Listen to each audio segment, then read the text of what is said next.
This heart of a lion, this soul of a titan. You won't break me, you won't break me. This force, you can't fight it. This thunder and lightning. You won't break me, you won't break me. Leg 2 was won by the Spanish team Mafre yesterday, but there are still some major scores to be settled. We have 3 teams incredibly close on the final run into Cape Town, and we're going to be bringing you those arrivals in just a moment. Joining me as ever is Conrad Coleman. G'day. And, well, let's waste no time. Let's take a look at the virtual eye and see where the race is right this minute. It has been 7,000 miles from Lisbon to Cape Town, and for these 3 teams, Team Akzonobel, Sunhunkai Scallywag and Turn the Tide on Plastic, it is coming down to the final 10 miles. Just a few moments ago, Akzonobel, as you can see on the purple track, sailed into a real wind hole, and even now the wind still hasn't settled down for them. No, not at all. And one of the things you need to keep in mind about Cape Town is the fact that you've only got Table Mountain that blocks the wind, but you can see here in the middle of your screen that there's a range of mountains that sort of cuts the town in two, and then also cuts the wind in two. And it's pretty bizarre to see a loop-de-loop on a trail. It's not every day that we see that when it comes to yacht racing.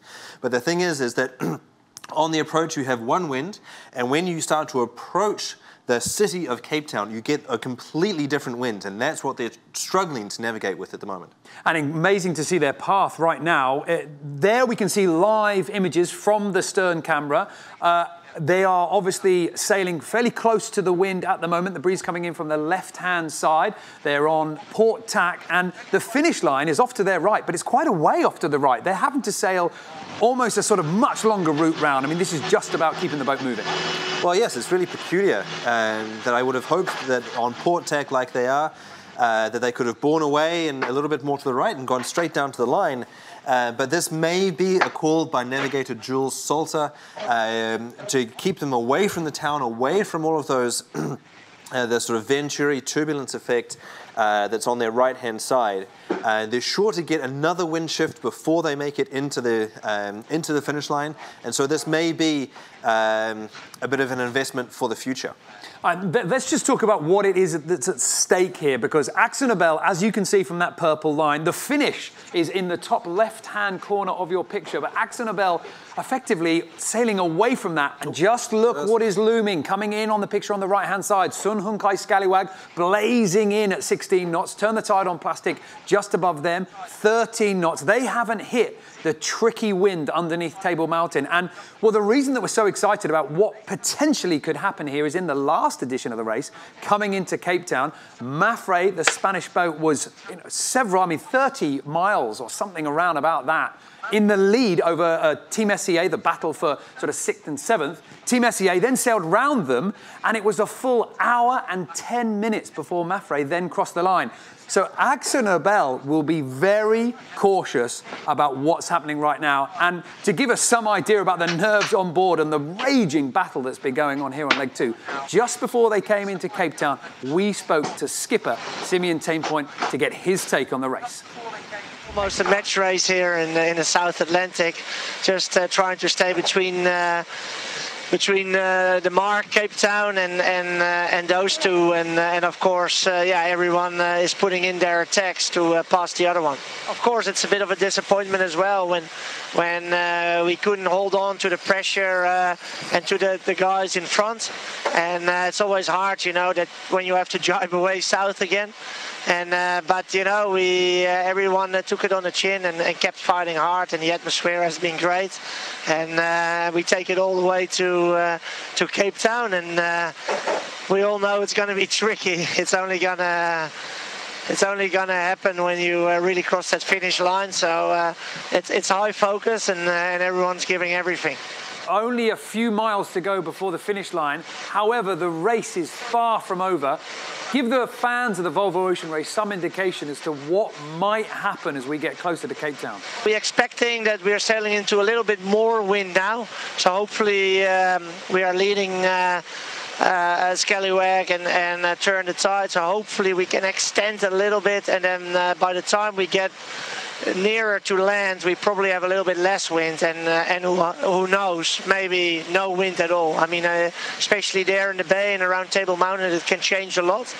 So we're trying now as well to get a satellite picture to see if there's any clouds above the Table Mountain itself, and it gives us any indication if we can finish with some wind, or maybe it's going to be a bit of a drift off, you know, the last 5 miles, but hopefully not. From 5th place to last, I mean, it's quite a lot in the standings at stake. Yeah, of course it's huge. You know, I think everyone knew from last edition, but and now watching again, you know, like it's such an unbelievable close racing, and all the time the boats are within each other's reach. Even if you're 50 miles behind, with a bit of pressure, you're straight into it, but you can lose 50 miles as well. So it will mean a race around the world where everyone will end up on the podium at some stage, is my opinion, and it's to get that average really high. So the difference between 5 or 7, yeah, in the long term, it's going to be big, you know. So yeah, all 3 of us are fighting for it to get to that 5th place. Skipper Simeon Teampoint of Team Akzonobel just a little earlier, before darkness fell and before the boat was coming in. And there are live images from the chase boat. Akzonobel, well, a relief for fans. It seems like they've got the breeze back, but they've been through all sorts of changes in the conditions in this last sort of half an hour. Well, and it looks like either they're tacking right now. I'm staring here, looking at the images with you right now. Or alternatively, it's just another huge lull. You know, on the approach to Cape Town, if you look at the weather maps, you can see that the wind is around 20-25 knots from 200 degrees true, so that's a little bit south-southeast. And that's what Sunkenkai Scallywag and Turn the Tide on Plastic are still sailing in. So the cavalry are charging in right now, eating the miles out of the lead that Team Akzonobel have so carefully created over the past 24 hours. You can see that the tracker there. Just look at the way that they've been sailing all over the bay in front of Cape Town here. This is terrified as a sailor, frankly. They're only doing 10 knots and the wind has been going all over the place. To give you some idea, the wind has gone from 200 degrees south-southeast, and then with the turbulence around that mountain that you can see just in front of them, well, the wind has turned around to 50 degrees, and I'm going to walk over and have a look at the true wind direction. And it is now 100 or 150. It is all over the show. And just look at that track. I mean, they're only now making another painful turn to get them slightly closer to the finish line. You could say that really over the last 5-10 minutes maybe, they haven't made any meaningful progress to this finish line at all. And all the while they can see Sunkenkai Scallywag and Turn the Tide on Plastic coming in behind them. But I'm watching the speed now of David Witt and crew on the Scallywag boat, and for the first time I'm seeing their speed dropping down. Well, yes, you know, we're sort of jumping around a little bit here in Race HQ because we feel, you know, a great deal of sympathy for those on the purple boat, but don't forget here, it's not like they've just slipped on a banana skin. You know, that this is something that is symptomatic with the wind. This is going to slip up, if you will, every single boat that sails in here. So yes, I agree with you, Niall, that they haven't really made any meaningful progress, but there is going to be a cone of turbulent wind coming off that mountaintop, and little by little they're working their way through. You know, cold sweat. They've got the fear of losing this 5th place position, but I think that everybody else coming in behind is going to have just as tricky time with it as they have. All right, it's looking a little bit better for the Dutch boat now. Team Akzonobel starting to make some good progress towards the finish line. You can see it animated there on the virtual eye, the white line with the Omega square behind it, just off the mouth of the harbour. And now at about 12 knots, and that's some pretty good direction they're pulling there. Pretty much, it looks like they're on ley line. However, we did see yesterday with Mafre, Team Brunel, Vestas 11th Hour Racing, Dongfeng Race Team, all of those boats getting some nasty surprises with the breeze in that final half mile. That is a very telling picture now from the chase boat. They're sailing nicely, the boat's up to power, and Simeon Teampoint will be hoping that all the little tricks that Cape Town has been renowned for will be behind him. And just to give you some idea, they're now on starboard, fully powered up. And if I look at their true wind angle, you can see that they're sailing around 50, so that's fully on the breeze, or sailing upwind. Just moments ago, they were on the opposite tack, sailing completely upwind as well. And so that just helps you sailors out there that are watching this visualize just how tricky those fluky, turbulent winds can be. Well, they're about 1.5 miles away from the finish line. Watch the boat on the right-hand side of your screen at the moment with the grey trail, Sun Hung Kai Scallywag. The speed is down now, which we would have predicted. The interesting thing here, Conrad, is how you approach and how you try and get round this wind shadow that is notorious. As you say, everyone does know about it. It's a known phenomenon. None more so than the navigator on board Turn the Tide on Plastic. He was on board Mafre. He was famously becalmed there underneath. And it's a big talk coming into Cape Town now. All the navigators have had a chance to think about it, and it looks, certainly for the moment, like Akzonobel and Jules Salter have done a very good job at minimizing the damage. Right now, we're starting to see a little bit more calm on board, a bit more business as usual. But one thing to note here, we've been following this race all day. From onboard images when they've been coming in, and all the crew have been up on deck for the last 10 hours. Everyone's been pulled out of the watch system because this racing has been so close. Well, that's right. They may have tucked away a couple of Red Bulls just for this evening and the final miles. They're not really going to be in the watch system in the last 24 hours, particularly because they have been sailing and fighting for meters even within this group of three here at the end. These tail end Charlies have been suffering, have been working hard, and in fact, hats off to Team Akzonobel because they were in a group. Last night when we left you after the arrival of Team Brunel, there were just 3 miles from front to back, from Team Akzonobel through to Turn the Tide on Plastic, and then Sun Hung Kai, who were taking up the end. I've been talking with the race experts here who have been following moment by moment over the past 24 hours, and it's the consensus here in the office is that it's not really an advantage from the winds that has given them the ability to break away. It's just pure boat speed and technique. So hats off, they've been able to sail a little bit of a lower line when they've been sailing downwind under masthead code 0J3, J2, as we saw in the live X call that we just showed you with Timmy and Tienpont. And so, yes, they fell off the back of that system a few days ago and ended up sort of at the back of the fleet with Turn the Tide on Plastic and Sun Hung Kai Scallywag. But clearly, they're still a class act team. They've got a lot of talent and they sail the boat really, really well. And that has allowed them to create this little advantage. And we were talking about a mile to go for Team Akzonobel to the finish line, with about 2.5 miles between them and the boat behind. But it's interesting to see from those onboard shots just how hard everybody is still up, stacking, moving the stack around earlier on. We saw them dragging it to the bow as it went light, then pulling it back to that mid position as the breeze came back on, trimming endlessly, even though they are closer to the finish line than their competitor is to them. There's still that little hint of worry about the breeze. Now that wind is starting to rage again. Is this the moment where they sail clear of Table Mountain? They've certainly got quite a bit of heel on board. Just about 10 minutes ago, we saw the wind speed down as low as 5 knots, and now it is absolutely hooning out there. That's right, they're back up to 20 knots. You could see 20 knots of wind speed, crucially, and then when the wind builds like that, well, the boat speed will build as well, allowing them to sail clear of that turbulent area of wind. I think that they can, I agree with you, say goodbye to that part. They've only got just a few hundred meters, now less than a mile towards that Omega finish line. And finally, you can imagine that they're going to start to relax, maybe just a little bit, or still, as you said, they're sailing the boat really, really well. You've got big eases on the travel when the gusts come in, and then they're not hesitating to bring the power back on the boat to accelerate as well. Well, this is the view from the virtual eye at the moment. Team Akzonobel getting ever so close to that finish line. I'm just hoping that we might be able to turn the virtual eye around in a moment just to show you any progress, any pressure coming from Team Sun Hung Kai and Turn the Tide on Plastic. All 3 of these boats have been locked into this race not to be last.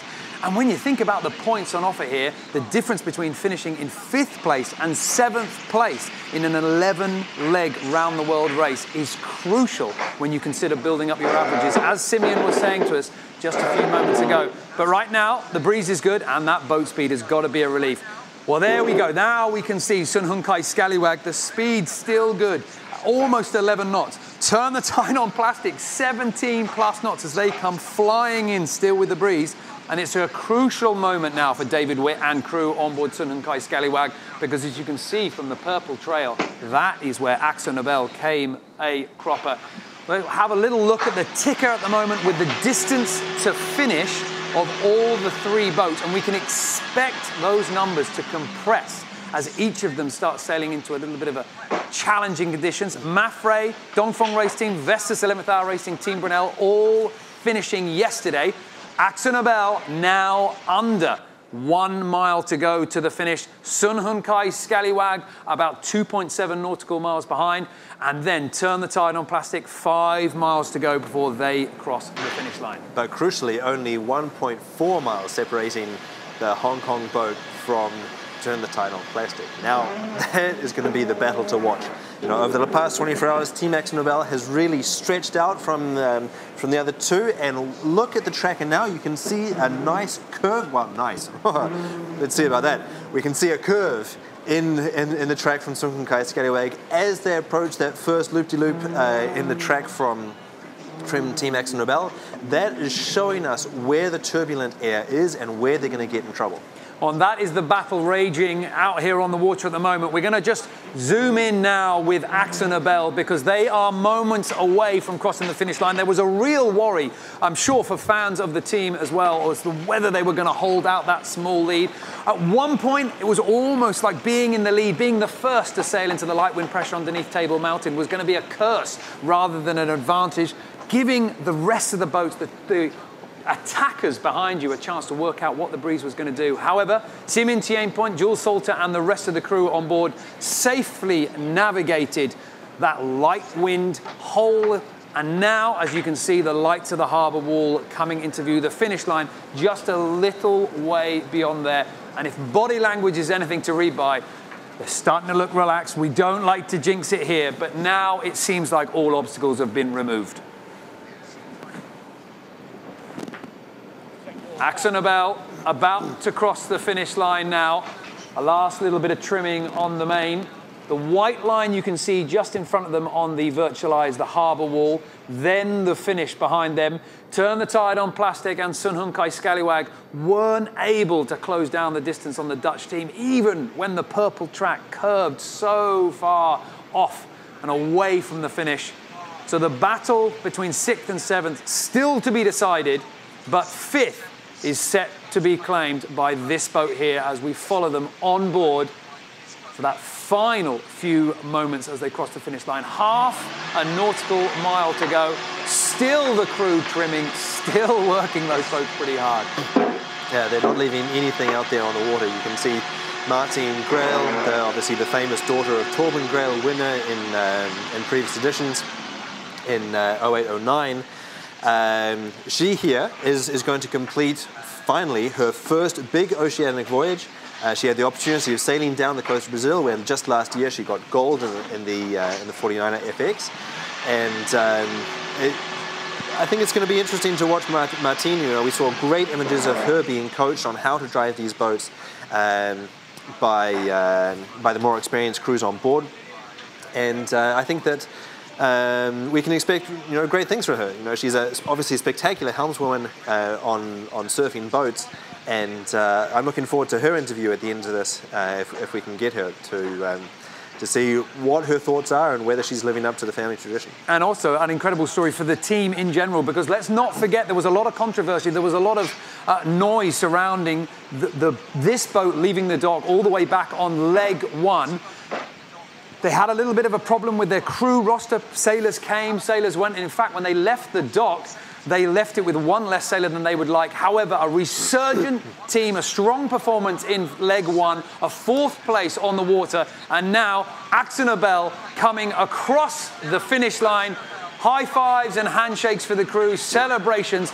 They managed to stave off the two formidable attacks in those final few days, and Akzonobel claims 5th place in leg 2.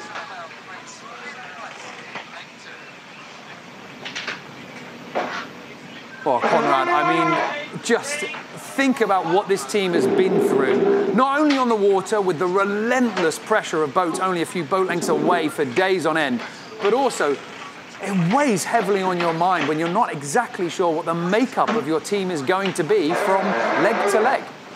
Well, it certainly is, and unfortunately I can speak from a little bit of experience here because I've gone to sea sometimes with people that I didn't know very well, and as a skipper, you know, imagining myself in the shoes of, or indeed the wet sea boots of Simeon Tenpont, is a real challenge. When you go to sea, you're not only here for a sporting endeavour, but you're also literally sailing around the world, and looks like they're having a bit of a struggle there with getting the sail down. Perhaps they're really motivated to get into the pontoon. Clearly they've had their dose of being at sea. But remember, you know, this is not just sport, even though that is the storyline that we give to you here from Race HQ with the Volvo Ocean Race. It is one of the most incredible sporting events in the world, and certainly the longest. But you need to have absolute confidence in the people around you, and you need to know them like the back of your hand. You need to be able to understand how hard they can push, how hard they are pushing, whether they have more to give. And indeed, your life is literally in their hands. And so the idea of going to sea with strangers, it's a little bit terrifying. So I think that after 7,000 miles, they've got their team back together. And this is one that we can really see try and work their way through the fleet because they've got the potential, and now they know each other. They can really make a drive for the podium. Well, you talk about drive to the podium. Team Brunel finished ahead of them and a long way ahead of them. But actually, with this result here from Akzonobel, by my maths, it means that Akzonobel are going to be on the overall rankings after 2 legs. They're going to be in 4th place with Team Brunel in 5th. So it's pretty close on the points. But that's got to be a very nice position to be in. We are watching now live images of Team Akzonobel celebrating after concluding what has been an absolutely colossal 7,000 miles of leg 2 of this edition of the Volvo Ocean Race. Behind them, we've got Sun Hunkai Scallywag, just over 3 nautical miles to the finish. We turn the tide on plastic, seriously closing that distance now. We're going to bring you that battle as it rages on, but we're going to stay for the moment with Akzonobel and the celebrations on board as they've crossed over the finish line. And when we talk about this scoring system, when we talk about the results, each leg, of course, is important, but that average, keeping the results good, for this team to finish in 5th place versus last place, it does keep their hopes alive. Well, it does, but remember, they've got a lot of work to do. Having now finished this leg in 5th place, obviously that gives them three points. Okay, that's good. It's not 1 point like they would have had they come last, but let's have a look at where they sit now overall. They're in 4th place. Okay, they've got 7 points. Okay, that's fine, but let's look at Mafre, who took over the lead, and they're now sitting with their leg bonus on 14 points. So yes, I absolutely agree with you, but this is going to have to be something that they fight all the way to the finish in the Hague 4. You know, a split of 7 points already. It's a little bit alarming for a team that came into this race with very high ambitions. But don't forget that next leg and 2 following it in the rest of the race are double pointers. And so this is a team that's been put together with a lot of experience, a lot of oceanic experience on board. And I think that this team is going to be sailing really well in the offshore legs. Well, it's been an incredible offshore leg so far. For sure, we're going to have a lot of racing to come with this team. But with someone like Akzonobel, I think it's going to be really interesting to see what they can do with their speed.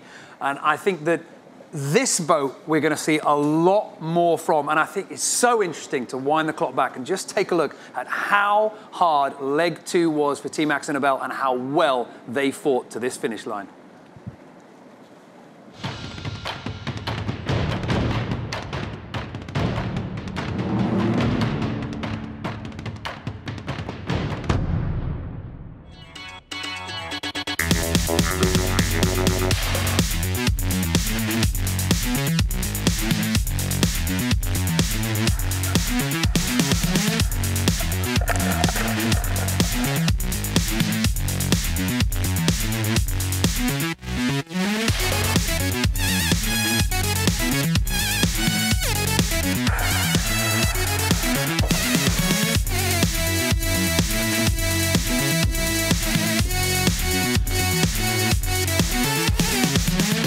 find the first 24 hours tough, you know, but then you sort of get used that you're always down.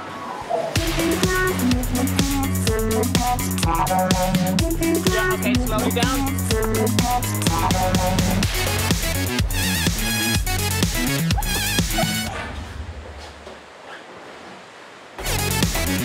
To be honest, like, we've made a lot of silly losses, and then we fight our way back. Sure, what we were supposed to be doing, we thought we were doing the right thing. Apparently that was the wrong thing, so yeah, we've got some miles to make up.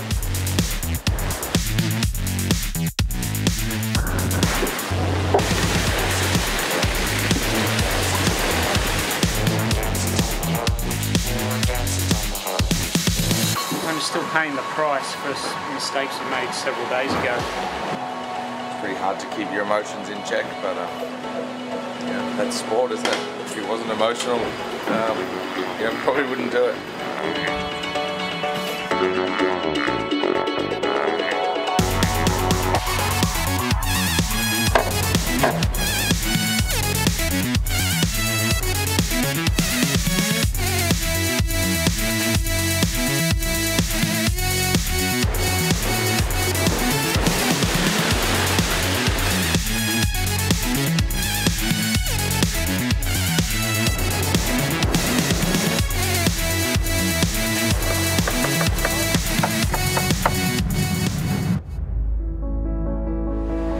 Be a nice sprint, 30-hour sprint to Cape Town. So let's enjoy that last little bit of good racing. It's going to be close racing, so it's pretty good.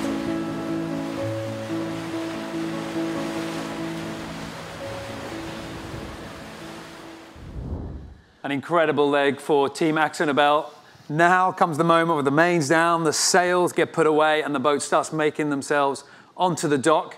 And they're going to be reunited with friends and family. And I think down on the dock at the moment, we've got Amy Monkman, our roving reporter. And Amy is there soaking up the atmosphere as the supporters wait for Team Akzonobel to make it home. Thanks, Niall. Yes, I'm here with a family, a rather large family, in fact. I'm going to speak to Natasha and just find out where they're from. And Natasha, if you could just introduce your family, that would be great. Okay. Hi, I'm Natasha. This is my uncle, Zio Paolo, Matteo, my eldest, Alessandro, middle, Luigi, youngest, grandfather, Luigi, nonna, and my husband, David. And we're from Hart Bay in Cape Town. Yeah. So how long is that for you to travel to come and see the boats today? Today? Yeah, no problem. Yeah, 40 minutes, but we've been here for a while. And then they said the boats are coming in, and we've been waiting about 2 hours now, huh? Yeah, so we're quite excited. Yeah, exactly, way past. Yeah. That's what happens when Mother Nature plays a part in things like this. So are you sailing fans? Yeah, we are. We've got a keen interest in this in particular because it's quite an amazing event that happens once a year. The boats come from here. Where were they before? Now? No? Lisbon. Bravo. Okay. Right? Okay. So they're here, now in Cape Town, and then they're off to? Melbourne. Well done, yeah, bravo, yeah. So it's quite nice because it happens once a year, and it's a great challenge for everybody to see what they're doing. And who's our team at the moment?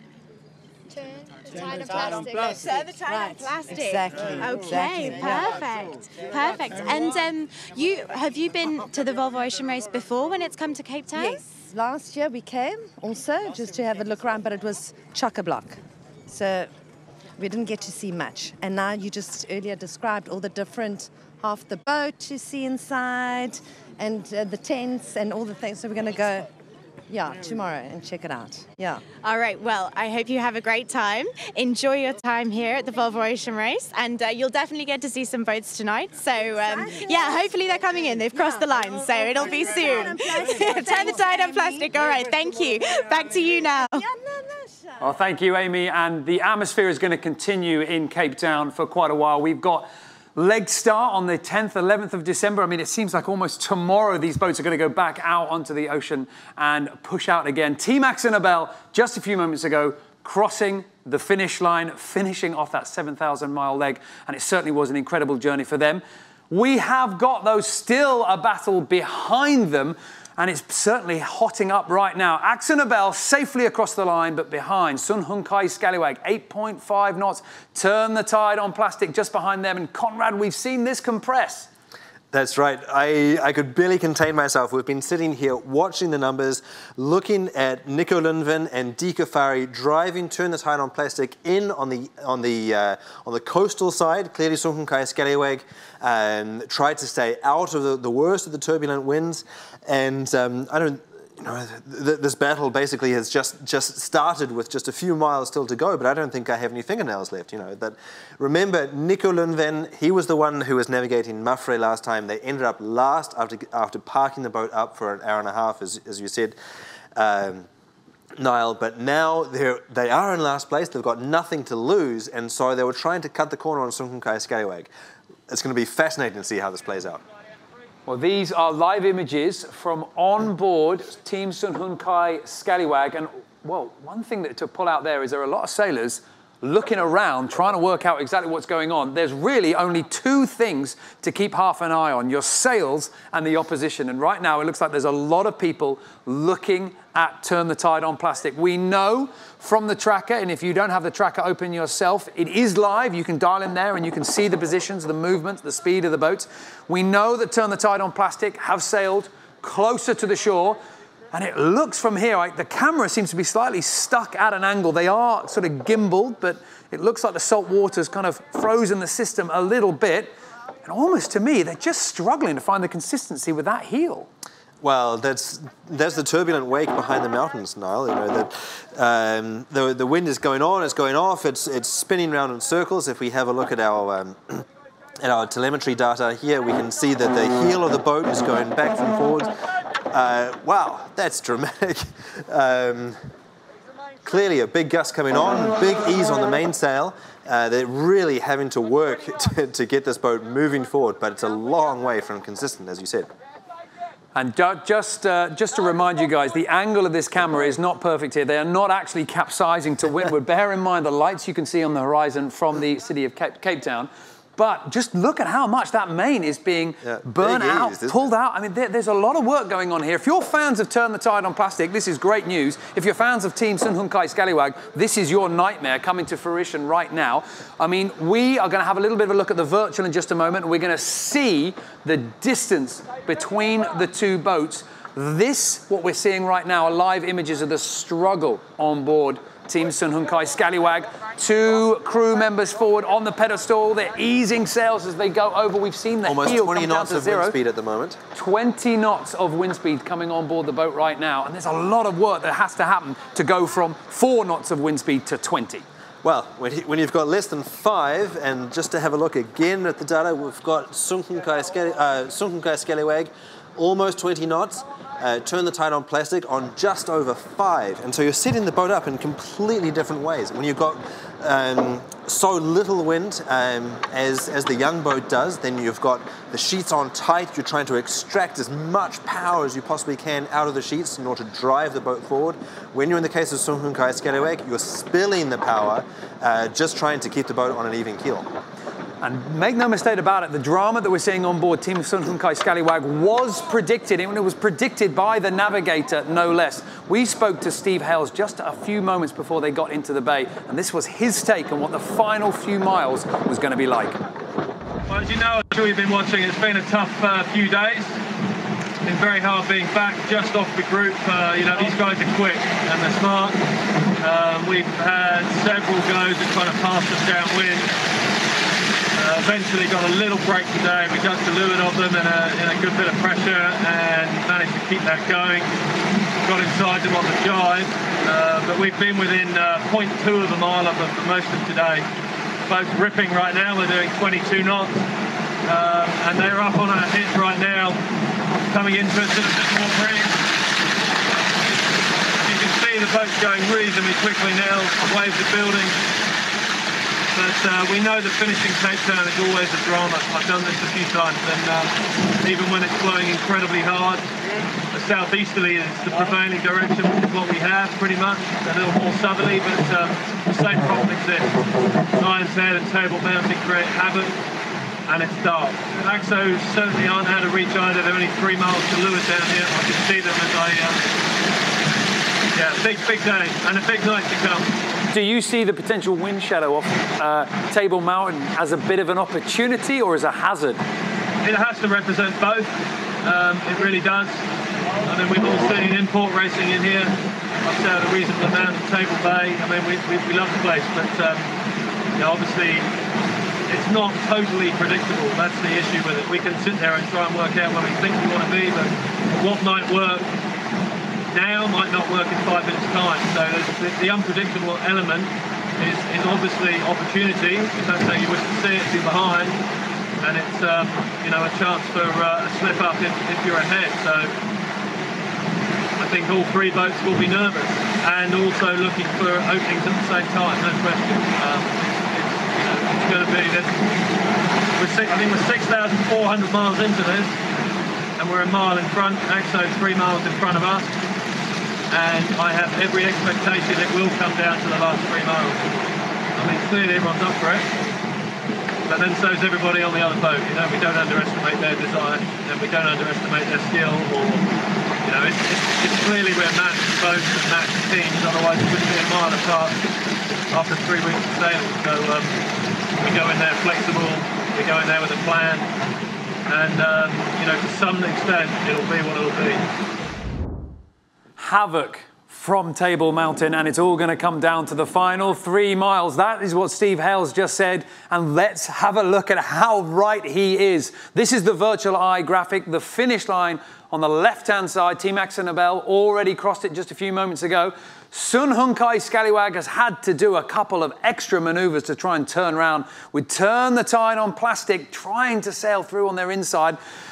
Just asking the race experts behind us in the studio here with us, they were sort of shaking their head, not too confident the Dekafarian team could do it. But Conrad, in fairness, you've got to roll the dice in these situations. Well, if you're behind, then whatever you do something different from the guys in front of you. You've got nothing to lose, and that's just, you know, race boat logic. That's you do something different on the hope that it's going to come out your way. As Steve Hales said, the turbulent winds in this bay, right in the wake of that little mountain next to Table Mountain.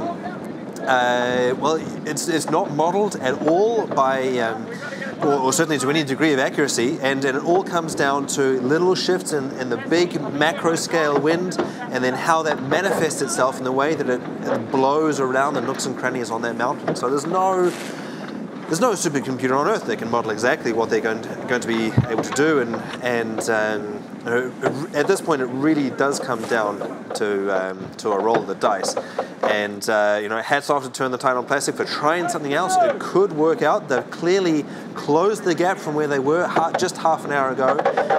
So the inside line has actually been quite efficient for them, just maybe not quite enough. And this is certainly going to come down to the wire here, isn't it, with Sun Hunkai Scallywag getting a little bit clearer now of the breeze, but just look at the speeds. I mean, this is not what I've predicted with the boats in this position right now. 8.7 versus 11 for Turn the Tide on Plastic. 0.7 of a mile between the 2 boats, with 1.4 nautical miles between Sun Hunkai Scallywag and the finish. It is not over yet. I mean, it's looking pretty good for the Hong Kong team, but Turn the Tide on Plastic is definitely making them work it here. The breeze is up. We can see that they've had the code 0 hoisted earlier on. It's up, but it's furled. They've got the J1 up. We're expecting them to come a little bit more onto the breeze. In fact, there was some tacking earlier on from Akzonobel as they come around the enormous wind bend around Table Mountain. Now a crew onto the clue of the sails, so working pretty hard to get the sail configuration, the sheets in all the right places.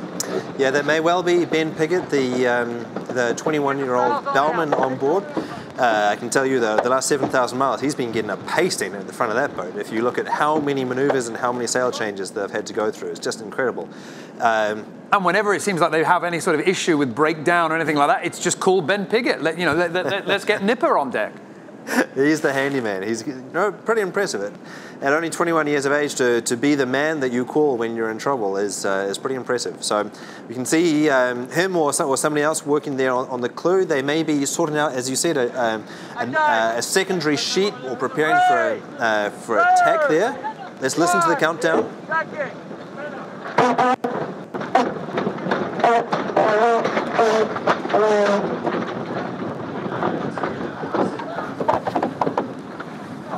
A big moment now as the Hong Kong team, Sun Hung Kai Scallywag, tack over. Conrad, I'm not going to let you off the hook on this one. You've got the tracker in front of you. We're seeing the live images. What do you think's going to happen here? Because turn the tide on plastic. They have lined themselves up, to my eye, in the best possible position to maybe pull out the stops here and overtake them in the final mile.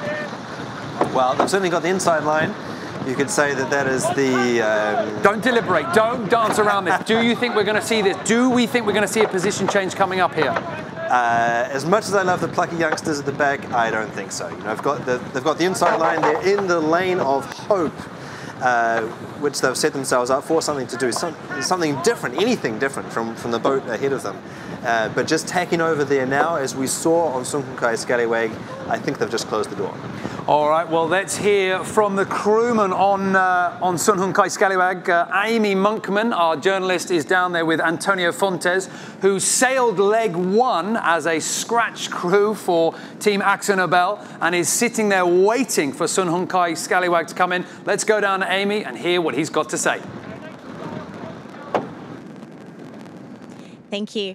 Antonio, it must be so nerve-wracking watching your team be neck and neck with a boat after so many nautical miles. Yeah, it's been like this for the last few weeks, so I mean, we are addicted to this telephone app, so all the time checking and checking. Yeah, it's been neck and neck. It must be amazing to be on board on these conditions, because you are always match racing the other guys. But you say it must be amazing, but also it must be so grueling, both mentally and physically. Tell us a little bit about what it's like being a sailor on board when you're in that situation that your team are in out there. Yeah, it's very hard. It's I mean, when you go off watch and you try to sleep and you are always thinking, are they fast? Are we faster? In the end you don't sleep that well, because you are always rethinking and sometimes coming outside and check, and it's very tiring for sure. And when you have such a toll taken on your body, both physically and mentally, does the camaraderie on the team change at all, or are you still a very tight-knit team when you're in intense conditions like this? Yeah, of course. On hard moments you see how good is the team, how bonded is the team. But yeah, I guess in the end it's good to be together and to be bonded, and those moments are key for that. And I see you haven't got your phone out right now, but it's neck and neck with your team, and I think it was 0.7 nautical miles last I heard. Do you think you're going to make it in 6th place? Yeah, we never know. This Cape Town's arrival, we saw last edition, Mafre just parked before the finishing line and got past. So we never know. Even if they are arriving together, it's even worse. All right, well, we hope the best for your team. Thank you, Antonio. We'll let you get back to it. Back to you now. Oh, thank you, Amy. Let's start putting some fans out of their misery here. Let's start looking at exactly what is going down, because there's a bit of a split in the office here, Conrad. We've got some people thinking that Turn the Tide on Plastic are going to do this manoeuvre on the inside. We've got some other people, a little bit of naysaying, saying, no, Sun Hung Kai Scallywag has got this wrapped up. But there's one thing that is abundantly clear, is what, 1 week out of Lisbon, we said that this race was pretty close, and now here we are, 20 days and 8 hours later, and Sun Hung Kai Scallywag is tacking to cover Turn the Tide on Plastic into the finish line. There they go, the tack right there. This is classic, and I can't believe I'm saying this with the Volvo Ocean Race, but match racing tactics, not my co-presenter here, Niall Martin Best, he doesn't have a lot of hair on his head the best of times, and he is in the process of ripping it out at the moment as he's watching this screen with you. They're back on starboard, and it looks like they've just tacked right in front and almost on the same line as Turn the Tide on Plastic. Now, what does that mean? Well, it means that Ooh, so the outhaul. Sun Hunkai Scallywag. Sun Hunkai Scallywag's outhaul coming free on board the mainsail. Some problems for the Hong Kong team at the moment. It's not going to affect their speed too detrimentally, but this is a little bit of a hint at how quickly things can unravel. Now, we don't know. I'm guessing it wasn't a breakage. It was probably in the dark. Sheets were being eased, clutches were being opened, and the wrong thing on the hydraulics may be coming loose. However, they'll be quick to rectify that, but this is what is at stake. We are right on a knife edge here, and it will come down to meters, and mistakes like that are going to be punishing. Turn the tide on plastic. 13 knots at the moment. Sun Hunkai Scallywag, 10 knots just in head. They are far closer together than Sun Hunkai Scallywag is to the finish line. This is going to be incredibly close coming down here. And for the losing team, it is going to be gut-wrenching to put in all this effort and come last in this fleet. For the boat that comes ahead, relief. Well, yeah, but I'm a little bit, a little bit unsure about that, Niall, because I think the fact that the two of these boats are having this absolute battle right to the end just proves how well matched they are. And if that sets us up after the end of leg 2, there we go. We're having a look at what on earth is going on there. This is a hydraulic outhaul, and so that completely mucks up the shapes of the sail and makes it less efficient. You can see a problem there in their speed. You can see turn the tide on plastic. Coming back at them faster, still closing them down, grinding them into the dirt. But it's just so exciting for the race. And for the sake of all of you fans that are out there watching this with us right now, and just how close this is. This is frankly great racing, great for the race overall.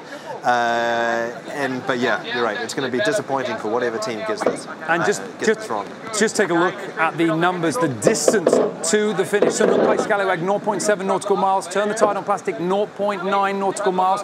We did see it at around about 2-3 nautical miles. The difference, the distance between those two boats. Now it is just 0.2 of a nautical mile. Sun Hunkai Scallywag with some trouble on their outhaul. They don't seem to have cleared it right now. It's going to be hurting their speed to some degree, but the speed, the closing pace of Turn the Tide on Plastic has slowed. They were up at 12 knots. Can Sun Hunkai Scallywag, they're just going to dip underneath, and they are glued. We're watching the supporters on the dock right now. They are close to the action, and they are just waiting to see which one of these boats are going to cross the finish line ahead of each other. Sun Hunkai Scallywag in the lead at the moment, 0.6 nautical miles. Turn the Tide on Plastic have closed the distance to just 0.1 nautical mile right now. They are gaining ever so much, and Scallywag right now, they look light. They look light, and the problem is they're trying to squeeze up around let's see if we can see the flashing light of the edge of the breakwater there. They're really struggling to get it around at the moment. The wind has gone light, the boat has gone upright. That means there's no power and no speed in that boat. You can see they've slowed down. You can see Turn the Tide on Plastic, still powered up, still going fast. But they made it past the breakwater. They've got no more obstacles. Nothing else is standing between them and the Omega finish line. Sun Hunkai Scallywag, the last turn that they will need to do on this leg is behind them. And now half a nautical mile between them and the finish. They're in light breeze. Their outhaul seems to have broken. However, now they are in a strong position, but still, I'll wager David Witt and the crew are not yet relaxing. They will be so tense on board. The finish line is coming into view. Turn the Tide on Plastic is alarmingly close to their stern. Less than 200 meters. And this battle, this race has been raging from the early days on leg 2. We saw these two boats coming together early on, locking horns, and at times racing less than half a mile apart. They split, stealth mode was used, they would sail away from each other, but every time, sure enough, they would come back together.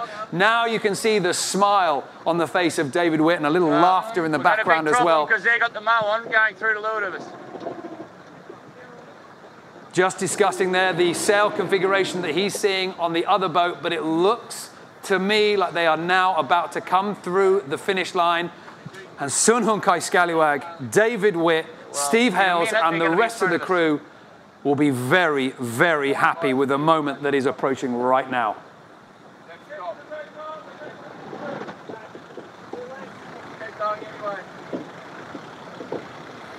They're in our black holes, vortex. Now. Come on, Jim.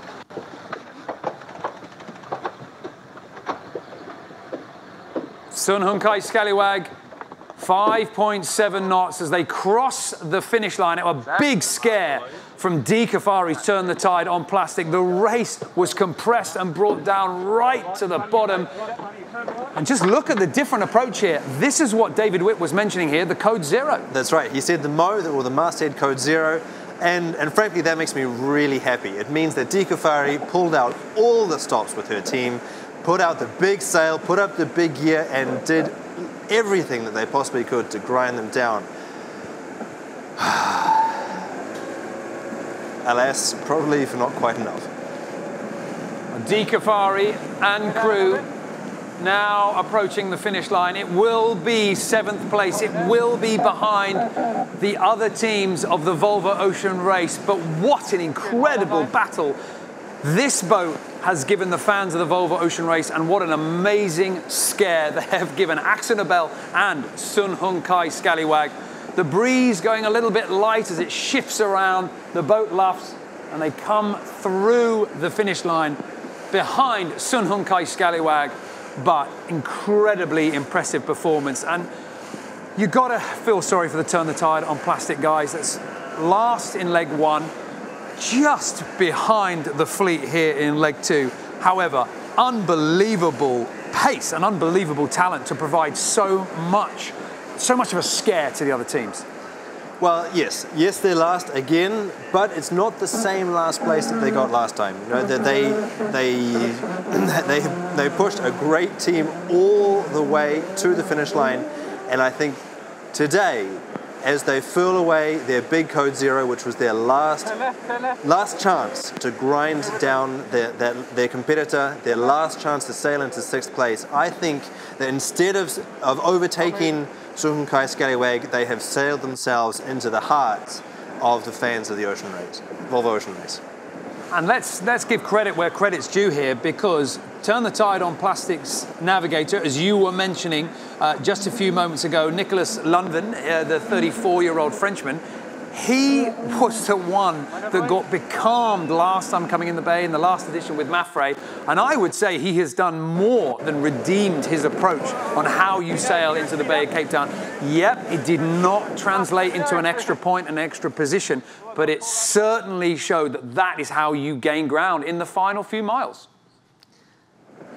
That's right. You know, he's an expert of one design ocean racing. He won the incredibly competitive and extremely prestigious French offshore ocean racing circuit called the Figaro One Design. This year he won that overall, and he's brought incredible experience to this team. Looking at that team now, as you see them on screen, that they're obviously busy filling away that big code 0, which was their last crack at getting the 6th place, but I really hope that they have the sort of presence of mind and the emotion to really enjoy this moment. You know, they sailed an incredible leg. They're learning every single hour of every single day, and let's just enjoy it to see if they can enjoy that moment. Well, let's Turn the Tide on Plastic across the finish line. It is now the turn of Team Akzonobel to come into the dock and be reunited with their friends and family. A great result here for Simeon Tienpoint, managing to hold his crew just clear ahead of that 3-way battle for 5th, 6th and 7th. Martin Grail just taking the lines and just tying the boat up. Jules Salter, the navigator, and just making his way down. Of course, Chris Nicholson with Team Vestas last edition, now a late addition to Team Akzonobel, but a very worthy one as well. A big help on the helm with some of the speeds. And let's listen into the atmosphere on board and hear from the sailors as they join their friends, family and supporters on the dockside. Do you like the course, mate. They're all displayed down below, aren't they?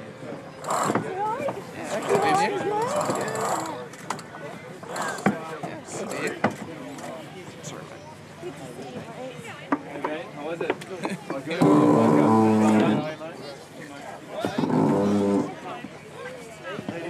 Hey, how is it? Moment to say hi after almost 20 days at sea.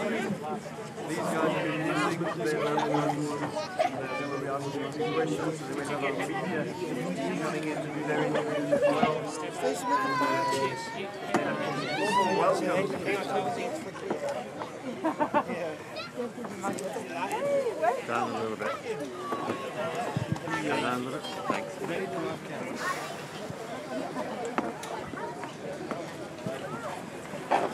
Simeon, could I have you stepping closer for a second? Microphone in. Amy? Amy? Where's Amy's mic? Amy's mic. Amy's mic. You want that?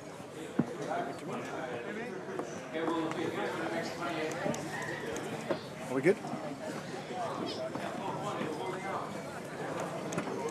You happy? Give me a go? Okay. Right, Simeon, welcome to Cape Town, second home. And of course, taking 5th place after a very fierce battle, making for some exciting viewing for all the fans. Congratulations. Yeah. No, thank you very much. It's great to be here. And second time in my life and second time within the Volvo Ocean Race. So, yeah, pretty stoked. A number of factors, of course, affecting your performance in this race. Right from the get-go, there was a comms issue which did have an impact. Yeah, a little bit, but it's, you know, it's.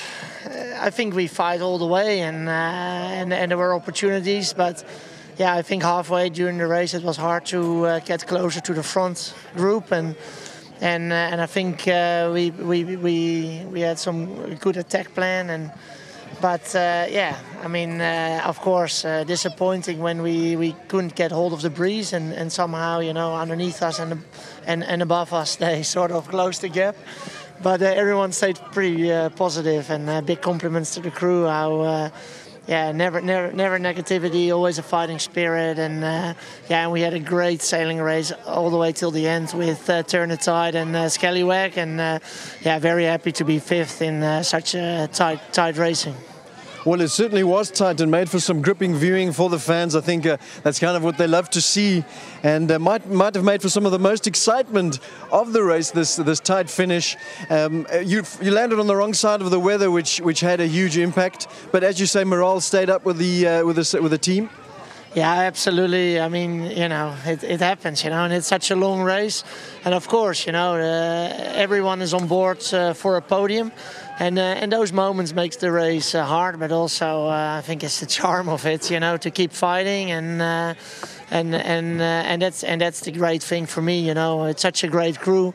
Everyone's always always in a fighting spirit, always positive, and always to make the best out of it. And I think that's one of the best things we could have achieved as a team as well, you know. From we promised ourselves a solid race, and we got ourselves a solid race, and I think with the team we have, we are no doubts we'll get to that podium. Well, I do look forward, and I'm sure I speak for loads of people, that we look forward to what the rest of the performance, and I'm sure you look forward to some solid ground and fresh food, right?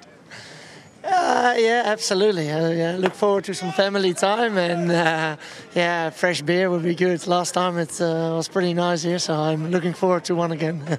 That's moments away. Thank you very much. Good luck.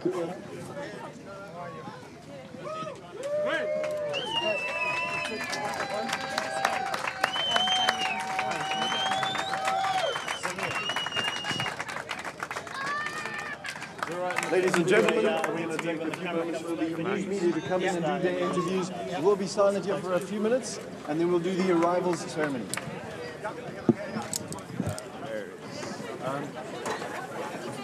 There we good. I was going to grab Martine. Okay, yeah, go. She's still on the phone. Martine? Yes.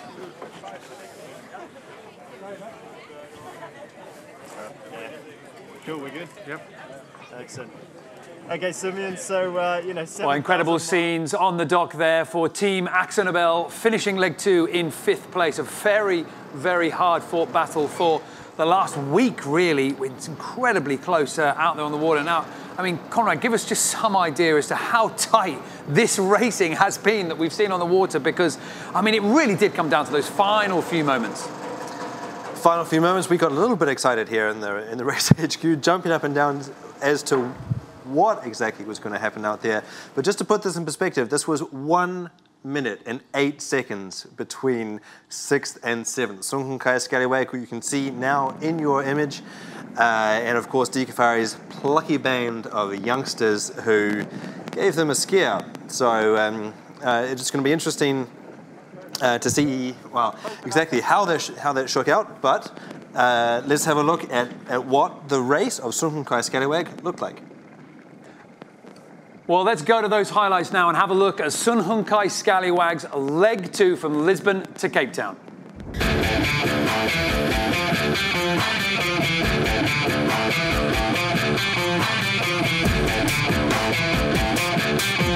Cape Town, here we come. I'm nervous, to be honest.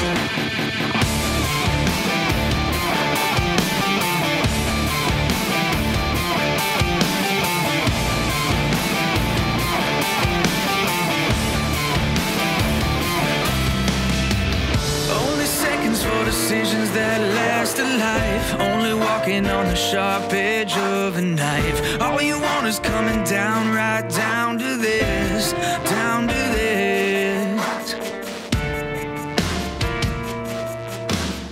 Full war the whole time. Destroys your body basically, but it has so many special moments. You're doing it with such a tight group of people and some of your best friends.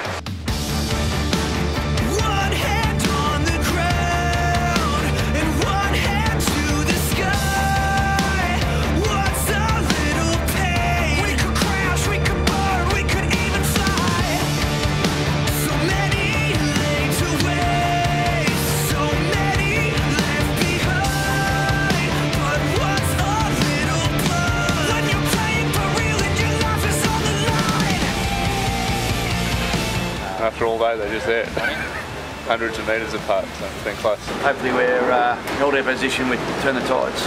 All will be revealed in a few minutes.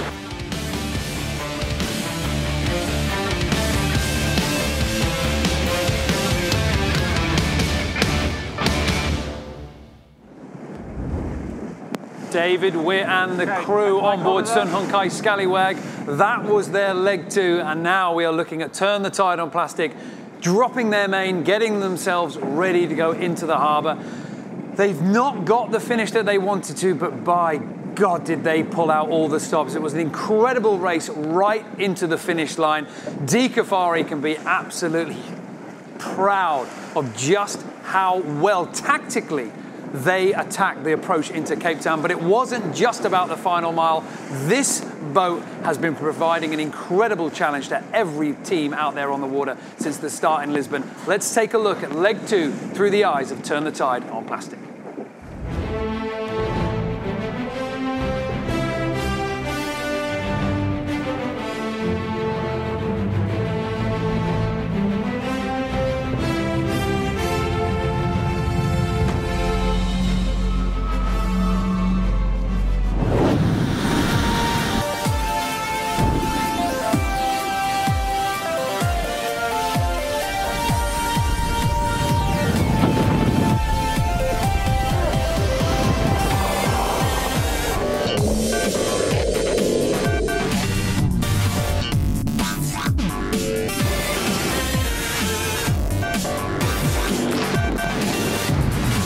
Not ideal, but long way to go.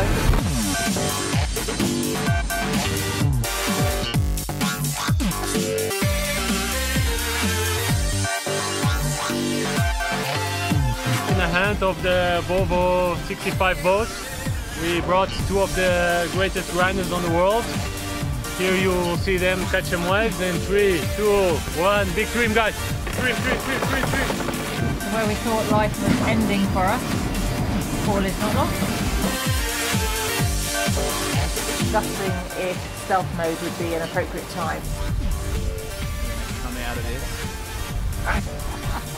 Now you see us, now you don't. 1! We're supposed to disconnect like that.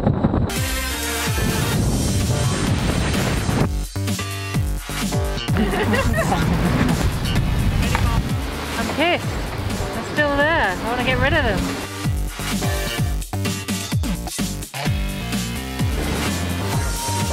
Drive, no sleep.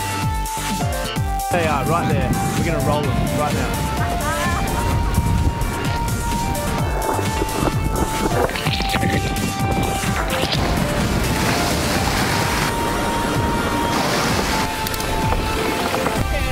Definitely not.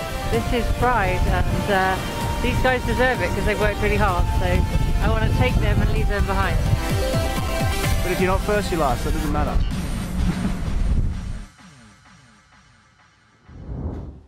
Turn the Tide on Plastic, bringing leg 2 to a close. An unbelievable finish, an unbelievable race. 7 teams now safely across the line.